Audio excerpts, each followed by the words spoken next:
Hi everybody, Buzzsaw Gaming here. Thought I would share my Grafx 16 collection.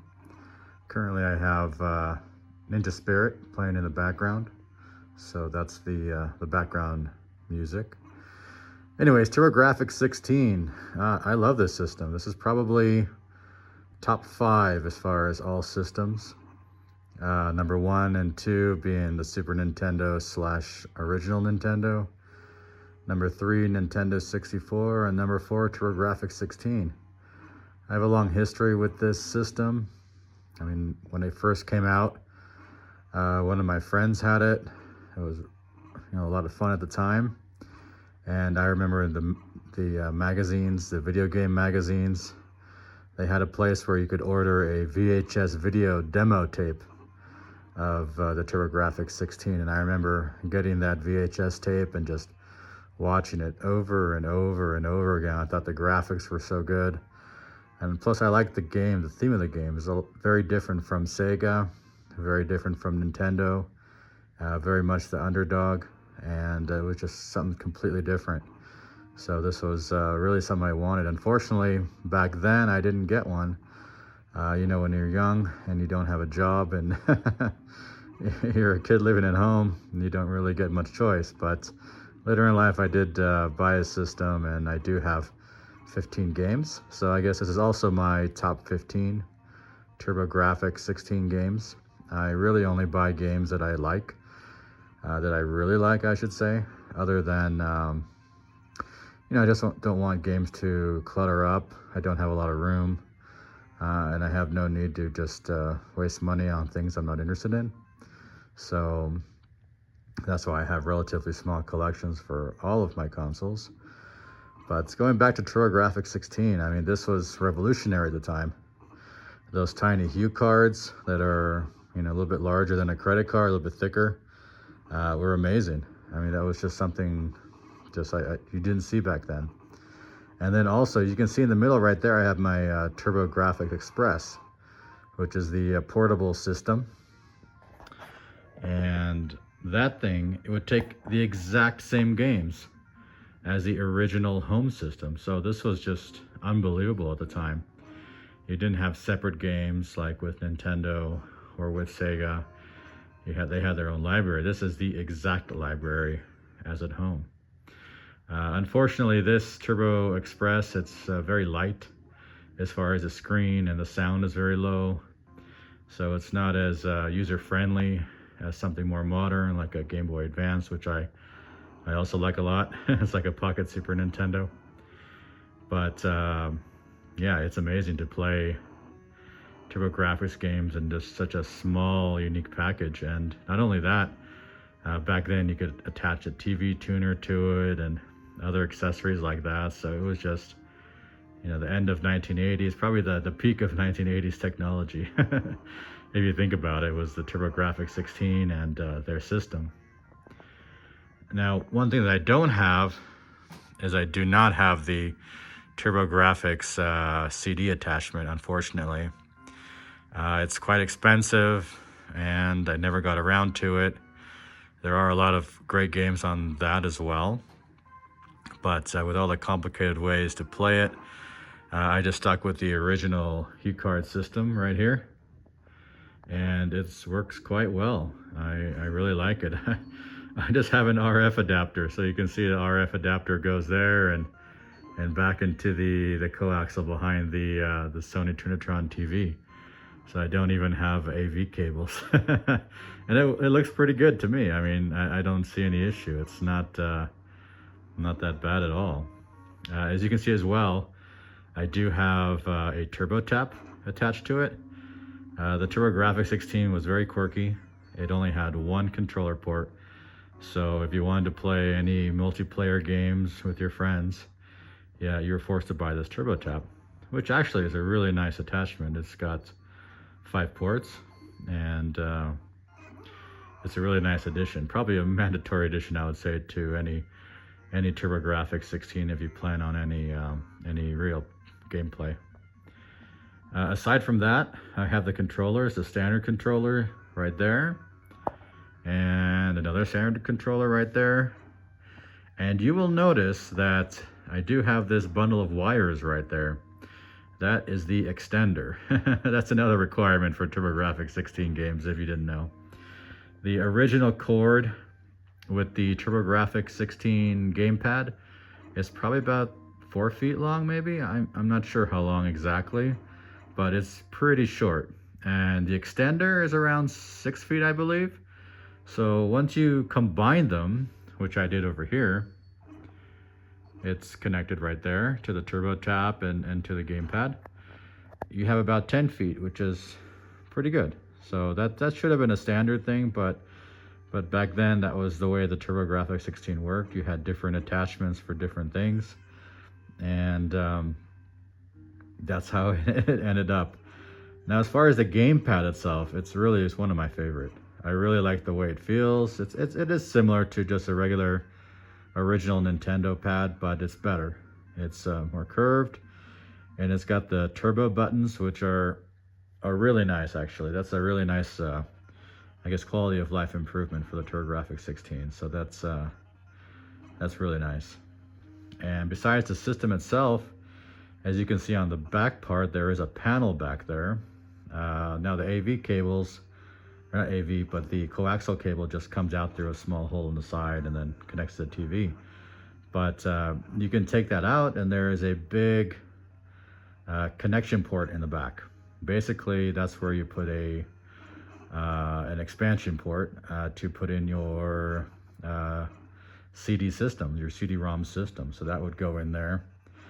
And they also had I believe a turbo booster was one of them, and they had another version which allowed you to have AV cables and also allowed you to have a system to save games. Now, the way it is right now, you don't save games. Basically what happens is that you have a password system with every single game. So it's a little bit different from other, obviously the Hue card cannot have a battery or anything like that, and there's no memory cards as well. So that's another interesting quirk of the system. Now here I have the original manual for the system. I like that orange color. It's everywhere. You can see in the power area, you got that orange. You got the orange on the manual, which is, and I like the logo as well. And then here you have the arcade stick. And this is actually one of my favorites too, and it's got that orange knob as well. That's a lot of fun. I like the ergonomics of it. I like the size of it. I think it's my favorite one as opposed to the arcade sticks that Super Nintendo and Sega Genesis had at the time, which I do also have. But this one is definitely my favorite one. So I really enjoy it. I like the aesthetics and all that. Now going to the library. I only have 15 games. Like I said, I don't collect every game in the world. I just want to have the ones that are important to me, the ones that I appreciate, the ones that I like. And that's basically it. I don't have room or money to expand beyond that. You can see I have a very simple setup. It's really just the system and the TV. I mean, it's as simple as it can get. I don't have a giant room with 15 TVs and bookshelves all over full of games. I think it's not really practical today anymore. Maybe it was if you were collecting, 25 years ago, or even 15 years ago, or 10 years ago. It might have been more practical, but I think there are better uses for money these days. Anyways, the games, all of them, as you can see, they don't have their original outer box, which is actually very hard to find. I've rarely seen those around, so I don't even bother with the outer box, and it's flimsy and it's really not much packaging anyway, so I focus on just the jewel case, the CD cases. So I guess this is called complete in case. So that's what I have there. Unfortunately, I don't have the original box for the TurboGrafx 16. I would have liked to have it, but unfortunately I do not have the original box with the styrofoam and all those goodies inside. Currently what I do is I just keep this in an old laptop bag, and it fits just fine inside the bag. And the games, I have a bookshelf where I have my TurboGrafx 16 games along with all my other games for my other systems that I collect for. TurboGrafx 16 being one of the most interesting for me. I just have a lot of nostalgia to that time, and like I mentioned earlier, I had that VHS tape which had, I think it was demoing, just demoing the whole system in general, but it had Lords of Thunder, it had Gates of Thunder, I think that's how it went, and some other games as well, and it was just amazing. That old VHS, I don't know where it is. It's somewhere in my my parents' garage, so maybe one day I will recover it and I can demo it on the VHS player that I have as well, and we can take a look at it together. But I've never seen anyone show a demo tape of TurboGrafx 16 on VHS, and I do have one. Unfortunately, I just don't know where it is right now. Anyways, as far as the games, it's a wide variety of different games, I would say. Adventure games, platformers, the two pinball games, which I'm sure that anyone watching this is familiar. They're probably the best pinball games of any system ever. Shooting games, shooters, has quite a few of those. As well as a Zelda clone and another one, kind of a Gauntlet clone. So it has a really nice library, and it all has its own spin, its own color, its own vibe. Nowadays everything kind of looks the same, or you virtually get the same game on every different platform. Back then, this was unique. This was just completely different and very interesting. I mean, I wish that the TurboGrafx 16 would have done better, and we would have had a more diverse and more interesting library than it currently does. I think the Hue card set is 94 games, I believe. Off the top of my head, I think that's about right. And then you add in the CD games, and it brings it up to 100, I don't know, 20, 30, something like that. Now, that doesn't include PC Engine. Now PC Engine, when I was growing up, I never even heard about. I had no idea what that was. I didn't know it was basically the exact same system, just the endings of the cards were swapped around so they couldn't be interchanged, but it was basically exactly the same system. And I didn't know about this until later in life, and I don't have a PC Engine collection. And also, my favorite games are from North America anyways, so that's kind of how that worked out. I mean, if I had the CD-ROM attachment, I probably would have Rondo of Blood or some of those other games that were amongst the best. Unfortunately, I don't have the CD system, and then I would have to buy the CD, and it's quite expensive, obviously. So I'm sticking with these 15. This is what I like. These are the games that I bring out. Easy to connect, easy to just play, just like it was 1989. You can pretend. Anyways, as far as the games, here, the first one here is Bonk's Adventure, and next to it, Bonk's Revenge. This was the unofficial mascot of TurboGrafx 16, and these games were great. This was a lot of fun. I remember as a kid playing this a lot at my friend's house. It's just quirky, it's unique, it's something completely different. And to be honest, at the time, if I were to compare this to the mascots of Genesis, Sega Genesis, and Nintendo, Mario and Sonic, this is actually, I like better. So I like the Bonk games a lot better than those games, actually. They're more interesting, more unique. The dino theme, the caveman theme was just something that's you didn't see every day. So these two have to be in my collection. There are a couple other Bonk games as well. I believe there's Air Zonk, which is a shooter, which is a fun game, but it's quite expensive. And then there's also Bonk 3, which kind of takes these two games to the next level. Bonk gets supersized and super mini, but that again, that's a rare game, and that came out towards the end of the system life, and I don't really remember it actually at the time, so I must have been already going beyond and to the next generation of gaming after that. The next pair is Devil's Crush and Alien Crush.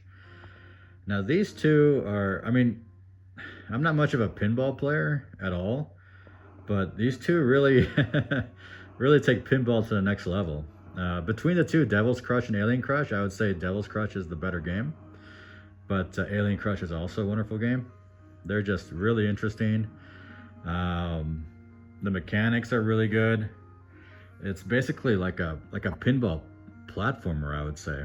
It's a lot of fun, and these are, I would say, definitely top 15 must-buys as well.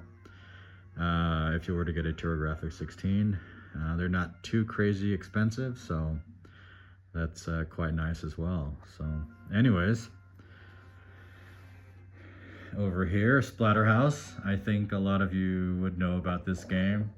Now this is something you wouldn't see either back in the day on Nintendo or Sega. I know later the Genesis did have a version of this. I think it was Splatterhouse 2 and 3 that came out on Genesis, but this original one is just, it's a great game. It's just a lot of fun and gory, and you know, coming from Nintendo, you did not see that. So it was something completely unique, and really one of the, you know, again, a top game for the TurboGrafx 16.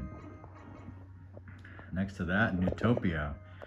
Now Newtopia, I mean, I love that box art. Look at that right there. You have the dragon, the shield. I mean, what's more TurboGrafx 16 than that? What's more late 80s, early 90s box art than the cover of Newtopia? So this is a Zelda clone, and it's really very similar in a lot of ways. It's a lot of fun. There's a password system, so as you're going along, you get a extremely long, complex password to continue the game and go through your dungeons and discover weapons and new paths and things like that. So that's a really fun game as well. R-Type. I mean, this is the prototypical shooter. It's just so interesting, the futuristic kind of steampunk mechanical world that you're in, the little robots at the bottom shooting at you, and just humongous monsters. That, I mean, this is amazing. I mean, compared to other versions of R-Type at the time, this was by far the best, the most detailed, the most interesting. It was just absolutely fantastic. I really had a good time with R-Type. Now it's extremely difficult. It will take a long time to master, but it's a really fun game, and I believe the series continued for many years and could even continue till today. I'm not really quite 100% sure, but I really had a good time with that game. Now here I have a couple shooters. So I have Dragon Spirit, which is basically a dragon shooter, and you have as the stronger you get more and more heads on your dragon, and it makes it quite interesting and unique. Blazing Lasers, that's an amazing game. That's something that is probably one of the best shooters, I would say. Again, it's really a good game. Just the graphics, the visuals, it's something that's very TurboGrafx 16 and very unique at the time, and I really enjoyed it.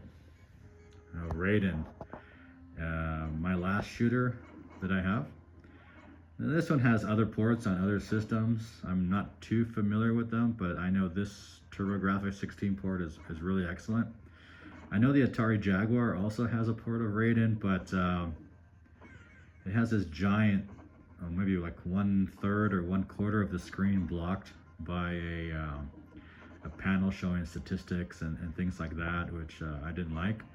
So I stuck with the TurboGrafx 16 version right here, which is a lot of fun. Next to that, Bloody Wolf. This is TurboGrafx 16's version of a Contra game. And I know the CD also had another similar type game, but I don't have the CD attachment. But Bloody Wolf is a lot of fun. You could go around with motorcycles. You have all this, you know, shooting down ships, down helicopters. I mean, it's a really fun game as well. Next to that, Ninja Spirit, which is currently playing on the CRT right now as well. Right there, as you can see. Now you can see that the graphics of this game are amazing. I mean, for the time, I guess this would be comparable to Ninja Gaiden type game, or a all the ninja craze from that time, a Shinobi maybe, something like that. But this is just unique, and I just like the graphics.